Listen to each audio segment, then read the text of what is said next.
Welcome one and all, I'm Alexis, aka the Sloth Reader, and I'm here today to do my July wrap-up.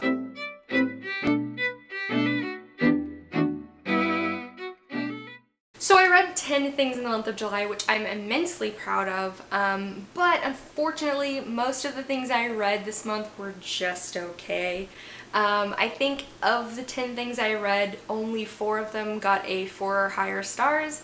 Literally all the other 6 things I read were either a 3 or a 3.5. I didn't hate anything I read this month, but it was all kind of just meh, to be honest. So let's just go ahead and start it. So starting with actually the first thing I read this month, and probably my least favorite thing I read this month, unfortunately, that was Crazy Rich Asians by Kevin Kwan. Majorly is that I really thought this was going to be really mostly a romance, and I kind of blame that on the movie trailer, because the movie trailer puts a lot of emphasis on the relationship between Nick and Rachel, and I kind of thought the book would too, but I feel like Nick and Rachel were only in half of this book, and I don't really feel like I ever got to know either of them, and I really never got to fall in love with their romance, which wasn't what I was wanting out of the book as like a personal enjoyment level. And overall, this just wasn't what I was expecting it to be. I think I will absolutely love the movie. The movie looks like it's going to be fantastic, and like it's going to kind of, you know, trim, I always use the expression trim the fat, but that's what the movie looks like it does. It's what movies usually do. So I didn't really love it. I think I'll really love the movie. The next book I read that was also kind of just a 3 stars, it was kind of just okay for me. Actually, the more I think about it, the more I may lower my rating, which is a huge disappointment because it's Wonder Woman Warbringer by Leigh Bardugo. Honestly, this book was just very boring. I feel like nothing happened in this book until like 75% of the way through. The only character I even remotely liked, the only character that I feel like really had any personality was Diana. I found it super boring. It was just very mediocre, and I found the plot twist at the end, I saw it coming from like 25% of the way through the book, and I didn't really enjoy this. I kind of kept waiting for it to be over, to be honest. So my experience with the DC icons didn't start out great, and as you'll see later in this, it didn't really continue great either. So I ended up giving this one a 3 out of 5 stars, but the more I think on it, the more I really didn't enjoy anything about it, so I may actually drop the rating on this one to a 2, if I'm being perfectly honest. The next book I read was The Darkest Minds by Alexandra Bracken, and I ended up giving this one about a 3.5 stars.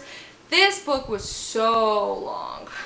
I felt like this book could have been 2 books, if I'm being perfectly honest. Like, or this book could have had a bunch of stuff taken out of it. It felt like this book literally took me the entire month of July to read because it was so long, and every time I picked it up I felt like I was only making progress on like 2 pages, and I was like, how? I've been reading for 2 hours. But it was very slow moving. I really liked it in terms of like, yeah, it's the first book in a dystopian series, but this entire book felt like a giant prologue. And that's saying something considering the first like 10 chapters of this book are a giant prologue. And I don't know if I'm compelled enough, honestly, to continue on. Yeah, I just ended up giving this one a 3.5. It was just okay. I feel like there was not a lot of dialogue. There was a lot of Ruby's internal monologue, which is probably why it felt like it was dragging a lot for me, because I like dialogue in books. So nah, take what you will from that. I give it a 3.5. I don't know if I'll continue on. The next book I read was another 3.5, and that was Batman Nightwalker by Maria Liu. Okay, I'm gonna be honest, after I read Wonder Woman and I went into this one, I kind of was like, you know what? This might be a me thing, not a book thing. And I definitely think that might be the case, but I feel like I grew up on DC. I absolutely love DC. I love Marvel too, but Batman especially is almost like a sacred thing in my mind, because it's like I have a very specific image in my head of how I view Batman, and I feel like I kept trying to fit Marie Lu's Batman into that mold, and it wasn't quite working. So like, I gave it a 3.5, but like take that with a grain of salt, because I do think this was a me thing, not a book thing. But I gave it 3.5 stars. It was enjoyable, but also like nothing happened until the like 75% mark. I was gonna give this a 3, but I ended up bumping it up to a 3.5 because There were a lot of cameos in here for other iconic Batman characters. Like, there's Harvey Dent, you get to see Alfred a lot. Alfred is like a huge character in this. You get to see Lucius Fox, and there's other little hints at some other villains in here. Like, I could be totally reading it wrong, but there's like a scene where you kind of get really quick glimpses of other villains, and like I was like, oh, is that Bane? Is that Mr. Freeze? Like, it felt like they were cameos, and I appreciated that, so I gave it a 3.5, but it was just okay. The next one I'm going to mention I also gave a 3.5, and that was the Black God's Drums by P. Jelly Clark. This is a Tor novella that comes out on August 21st. This was very fun. I gave it a 3.5, but I would still highly, highly recommend this one. The blurb on the front by Scott Westerfeld is like the best description of this book. A sinewy mosaic of Haitian sky pirates, wily street urchins, and Orisha magic, and that is exactly what this is. And it's all set in like an alternate history steampunk New Orleans. And believe me when I say it, I loved the New Orleans part. Every time they were talking about Mardi Gras and they were talking about like these big walls that basically were like levees, my heart, man, my New Orleans native heart was just so happy. And this was really fun. I felt like the characters were really fun. The story was interesting. The reason I gave it a 3.5 is because as a novella for me, it just didn't go there. I feel like I could have easily given this book a 4 or 5 stars if it was 200 pages, 300 pages longer. Because ultimately I found at the end of this, I just had so many questions about the alternate history and the steampunk aspect. I just wanted to know so much more about, you know, how this world developed, and I had a lot more questions about the gods and the goddesses mentioned in here, and I just wanted a little bit more lore. I definitely recommend you guys check this out, especially if it sounds interesting to you. I think you'll have a really good time reading it. Just the length is what kind of made it undone for me, so I ended up giving it a 3.5. The next book I read, I also gave a 3.5, and that was Ironside by Holly Black. This is the third and final book in the Modern Fairy Tale series. This was the last Holly Black book I wanted to reread before I continued on with her Fae books. I ended up giving this one a 3.5, and I feel like it's really a 3, but I gave it a 3.5 for nostalgia. But this one, I realized I really did not remember that much of this book. Like, I thought I remembered a lot more of this one than I did of Tithe, but I think I remembered like 2 scenes from this book and that was it.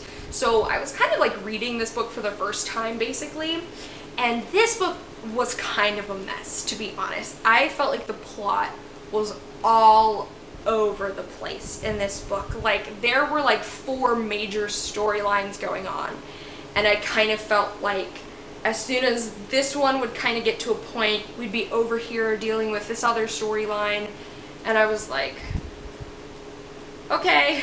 Like, I feel like this book could have easily been, like, instead of Valiant, which is the second book in the series, which is like the worst book in the series, she should have just divided this book up into 2 books, because this book was a mess. There's no other way I can explain it other than like it was kind of all over the place. So I gave it a 3.5 for nostalgia factor, because like I'm very nostalgic for these books because I read them 10 years ago, but I definitely think I enjoyed Tithe in the series a lot more than I enjoyed Ironside. Getting into the 4 books that I read this month that I really enjoyed, the first of which was Ruined by Amy Tintera. I give this book 4 stars. This is such an underrated YA fantasy to me.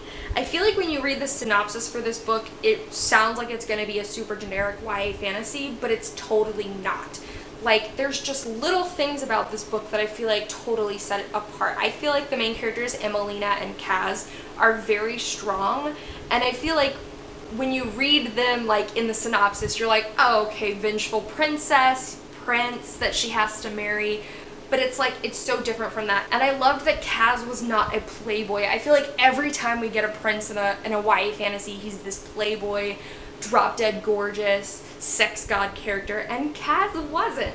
Kaz was kind of awkward. Kaz, you know, found himself unable to say the right thing sometimes, and I love that Kaz was just as virginal as Emelina was. There's a whole discussion where they're like, oh, I guess we have to have sex now because we're married, and they're both kind of like, No. And I really liked that because I feel like we don't get that, and I feel like boys are never virginal in YA fantasies or just YA in general, and I loved that Cass was. And like there's this moment when you feel like a love triangle is gonna get set up, but then the love triangle doesn't get set up, and like that whole situation had me shook because I was like not expecting it to go the way that it does, and just the ending of this book was just so fast-paced and so much fun. And as soon as I finished this book, I was dying to pick up the second one because I was like, I need to know what's gonna happen. And I just like, if you've ever picked up this book and you read the synopsis and you were like, that sounds like it's gonna be a generic YA fantasy, please read it because I promise it's not. There's just, like I said, these little things here and there that just set it apart. And it's just a lot of fun, and I highly recommend it. The next book I read was The Naturals by Jennifer Lynn Barnes, and I ended up giving this one a 4.5 stars. This book was another one that was so much fun. I read this book in a day, and I have to explain to you guys, that is very rare for me. But this book was just so much fun.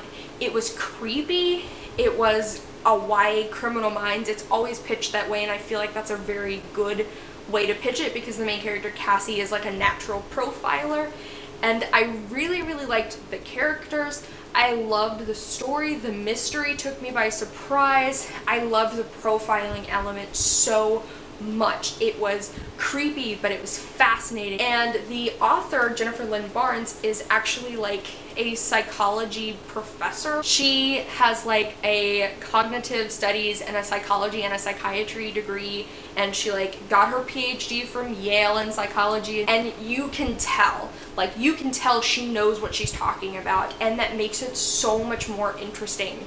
And the only reason I took off a half star is because there is some like petty teen drama in this book that I feel like didn't really serve a purpose. I felt like those were the most boring parts to me, and it dragged the story down a little. But there's a love triangle in this book that I actually like, that I find myself like not knowing who I want the main character to end up with, where I'm like, I genuinely like both of these guys, and I like her with both of them, and like I would love either of them as a love interest in like with her, but like in another series too. So like I'm shook because it's been a very long time since I've read a love triangle and loved both of the love interests. So moving on to my 5 stars of the month, I had 2. The first of which you guys could tell from the thumbnail was Six of Crows by Leigh Bardugo. I finally read Six of Crows, you guys, and I really enjoyed it. I have to be honest, the first 300 pages of this book, to be perfectly honest, are very slow. I feel like you don't even get to know all 6 of the main characters in this series until about 150 pages into it. And there are 6 main characters, 5 of which have points of view. So it takes about 100 pages for like anything in the story to get going. And the like heist story that it's all centered around doesn't really start until over 200 pages into this book.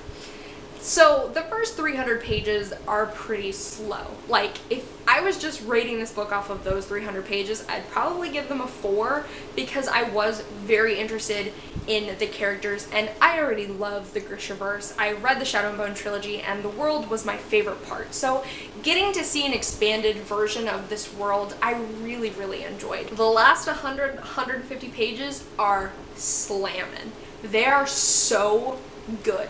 I think I read the last 200 pages of this book in a day because I couldn't put it down because I had to know what was going to happen. And I really loved the character development that we get to see just in this book. And I love some of the one-liners in this book are so good, and you know, getting to see the character relationships develop over the course of this novel, and getting to see, you know, different sides of these characters over the course of this novel, and getting to see their backstories. I see why people say the strong suit of this series is the characters, because they are the standout, without a doubt. It was so much fun getting to know the Dregs, and getting to learn their stories, and getting to fall in love with them for the most part. So I did finally read Six of Crows. I'm dying to read Crooked Kingdom after that ending. I think I will love Crooked Kingdom from start to finish. You can quote me on that for whenever I do eventually read it. I'm so glad I finally read Six of Crows. I really enjoyed it. And if you guys are wondering who my favorite is. It's a tie between Jesper and Nina, and behind them it's probably Inej. I would say Nina and Jesper are tied for first, and then Inej is a very close second, because my heart, I have so many feelings about Inej, and I love her and I want to protect her. And that's all I'll say. I gave it 5 stars. I really enjoyed it. This video is super long, and I know that because I feel like I had a lot of things to say about everything, but I'm not done yet because I haven't even mentioned my favorite book that I read in July, which was Nevernight by J. Kristoff. This book was everything I wanted it to be. It's kind of the perfect book for me. Like, it kind of has all the parts of my favorite book. I was so fascinated by the world. I absolutely loved Mia, the main character. She is incredible. I enjoyed her point of view so much. I loved the, like, assassin competition aspect. I love the talking cat, Mr. Kindly. He's perfect. I thought I would hate the way this book was written with the footnotes, but I ended up loving it. The footnotes and the way this book was written added so much to my enjoyment, and I love lore. Lore is one of my favorite things in books, and the footnotes added so much world building and so much lore, and I adored it. Not to mention that this book had me shocked so many times. I feel like there were so many points in this book where I was like, what? Excuse me? What just happened?